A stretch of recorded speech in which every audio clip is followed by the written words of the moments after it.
Welcome. Welcome to Mindfulness for Leaders.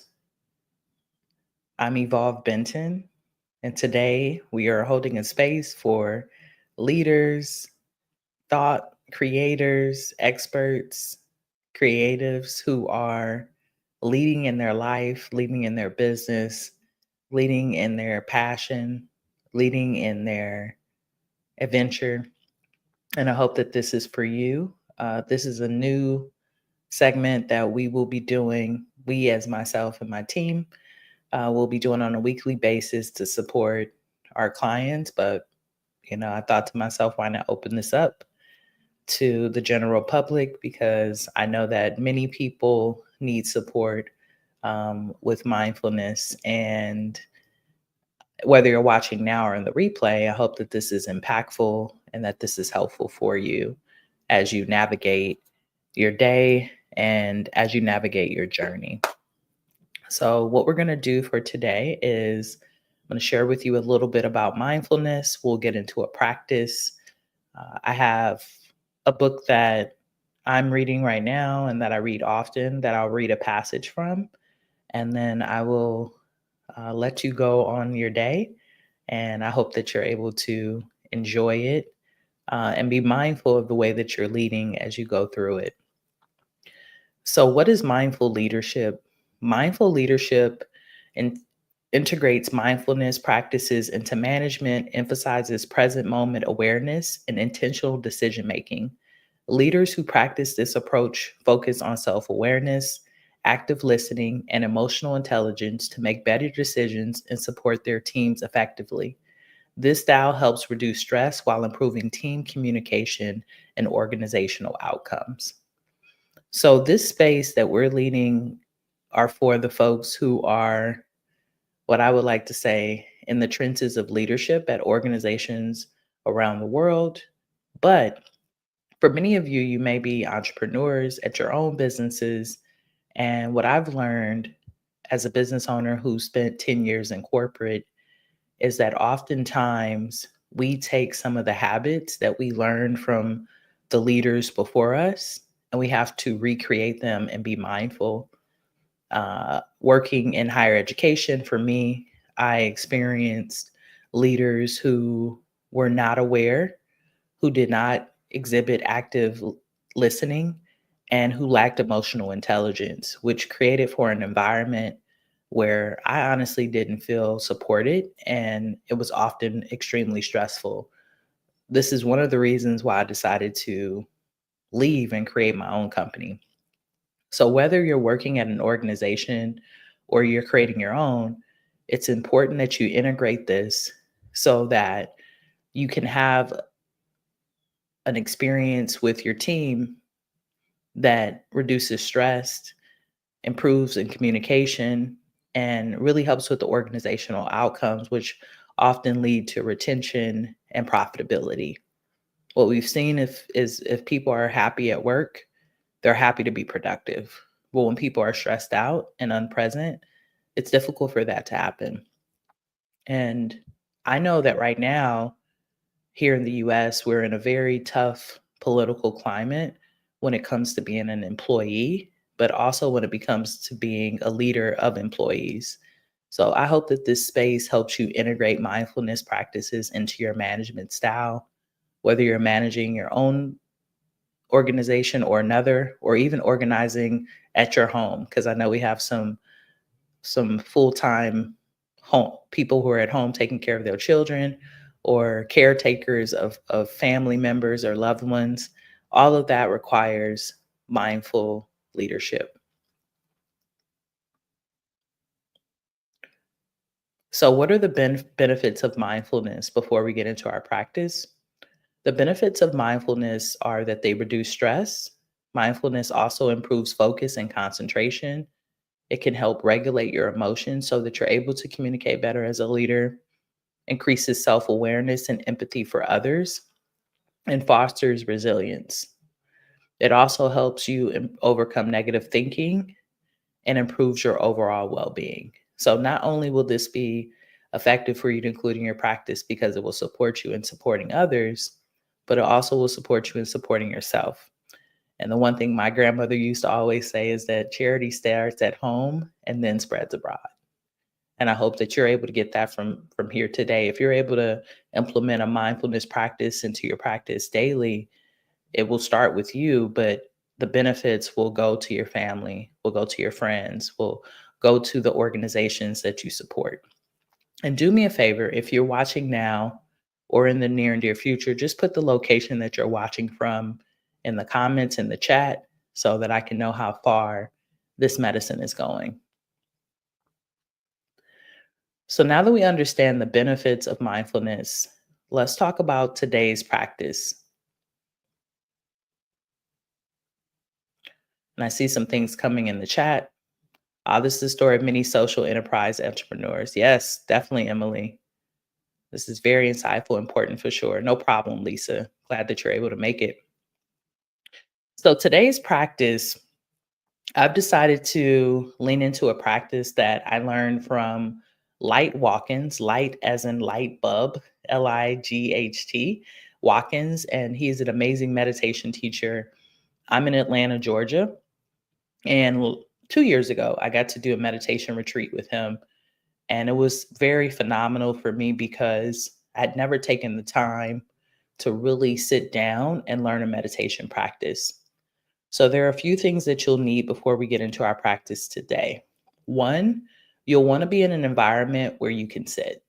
This doesn't mean that you got to sit in some position where your palms are up or your back is straight. Just being able to sit and be mindful in the moment.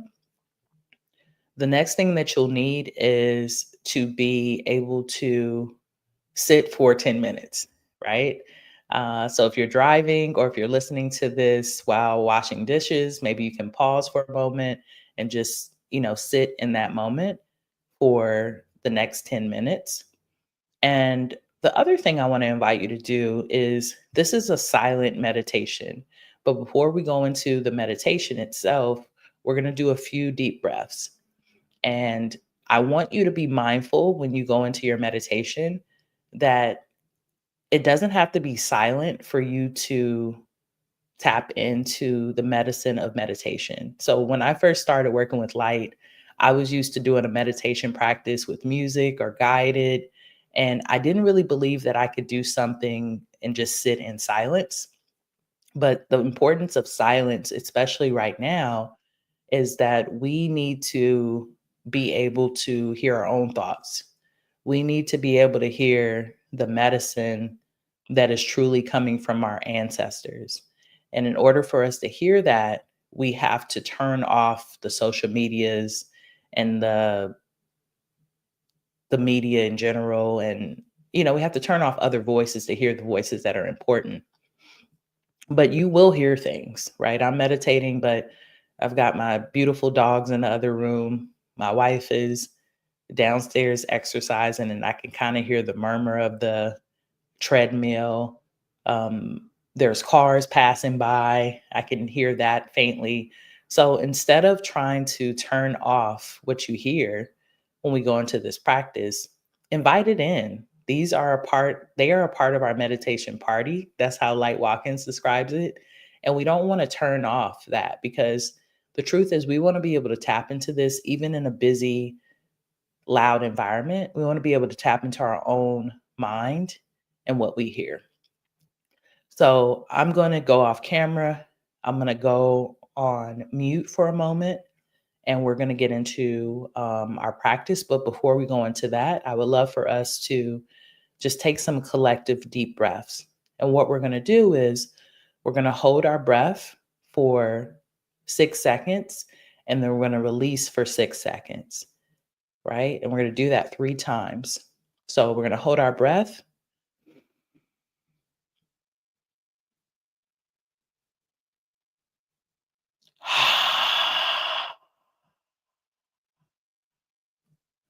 And if you can make sounds when you release, that releases all the stress from our bodies, reduces stress. So we want to do that. We're going to do 2 more. So we're going to hold our breath for 6 and release for 6. Hold our breath.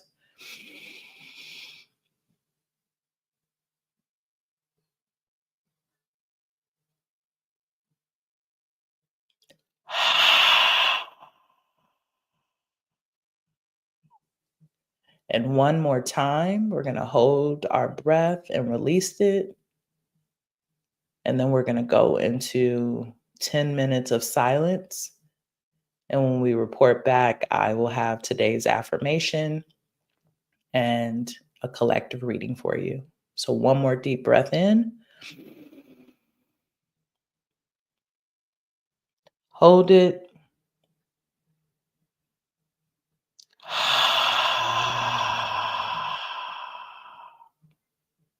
See you in 10 minutes.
As we return to the space, I invite you to wiggle your toes, fingers, just come back into the room, open your eyes. I hope that that gave you a moment to build a tool and to really start to feel connected to a daily practice of meditation. I invite you to explore this throughout the week and to return next Monday as we do this again. So, I want to read a passage from a book that really has supported me with my mindfulness practice as a leader. And this book is The 40-Day Mind Fast and Soul Feast by Michael Bernard Beckwith. Let me see. Let me make this screen a little bit bigger so y'all can see the book.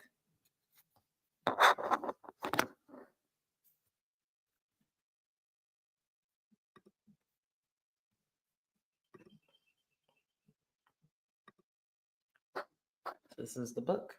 Mhm. Yeah, there we go. 40-Day Mind Fast Soul Feast, A Soul Guide, Awakening and Inner Fulfillment by Michael Bernard Beckwith. And this is day one that we're going to read as we close out our time together.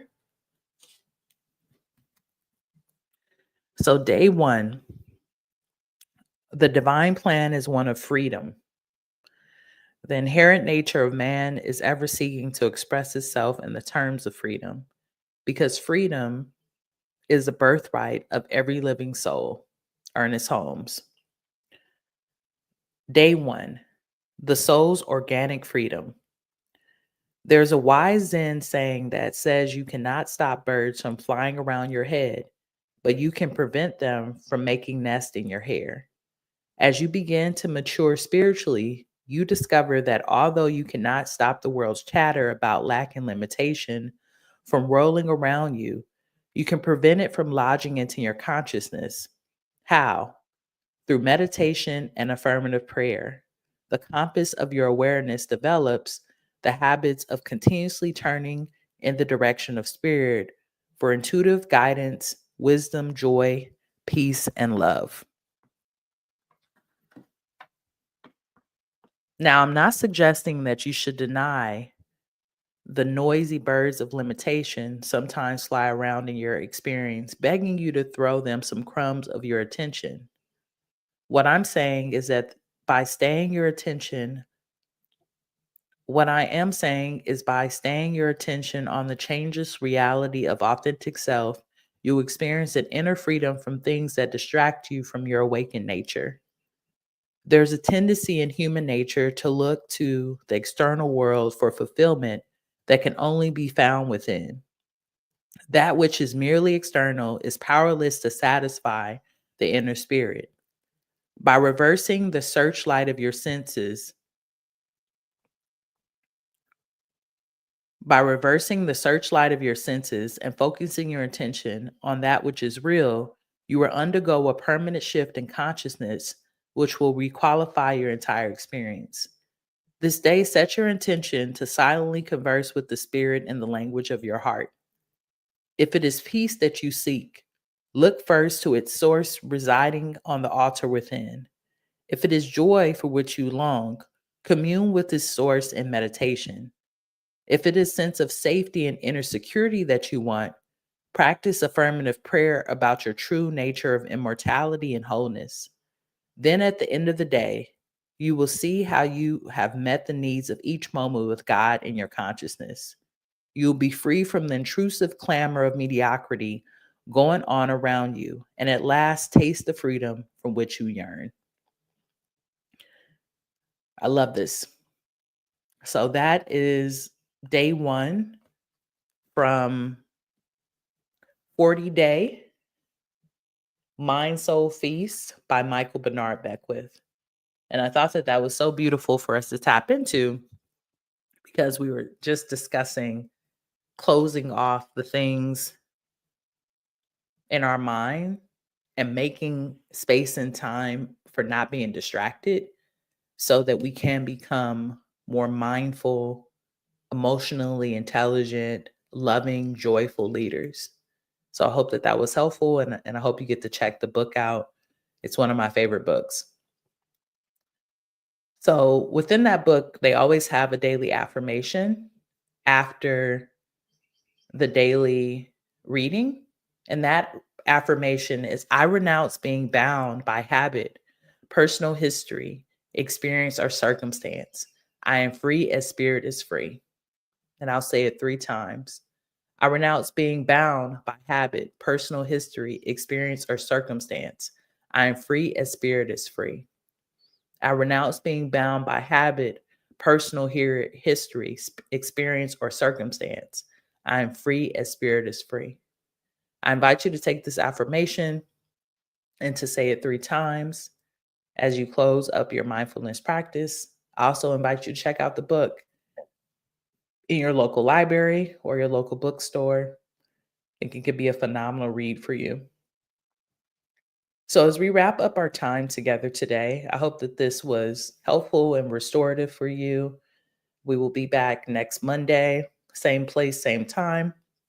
But if you want to stay connected, um, let me actually 405-9492 323-405-9492. So let me actually go in. I'm going to stop sharing for a moment because that is not the right phone number. And I want to make sure you all have the right phone number as we close this out, so that you can 323-405-9492.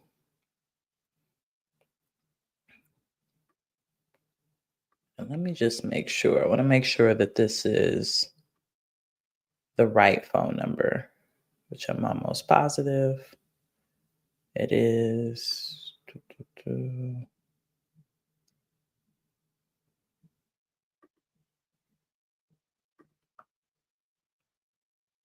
Give me one moment, y'all.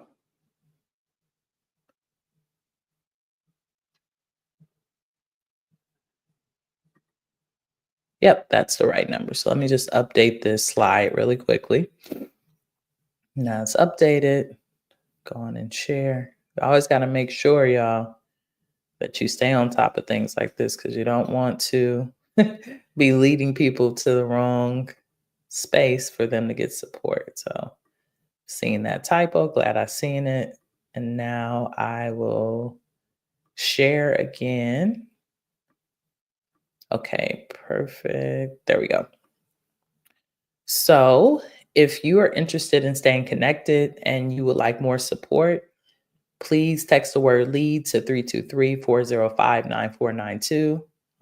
This is my business number, and you will be put on our email list so that you can receive invitations to attend our weekly Mindfulness for Leaders. I hope this was helpful. I'm Evolve Benton, the Speaking for Profit strategist. I am a CEO, a leader, and I appreciate you being here. Have a great day.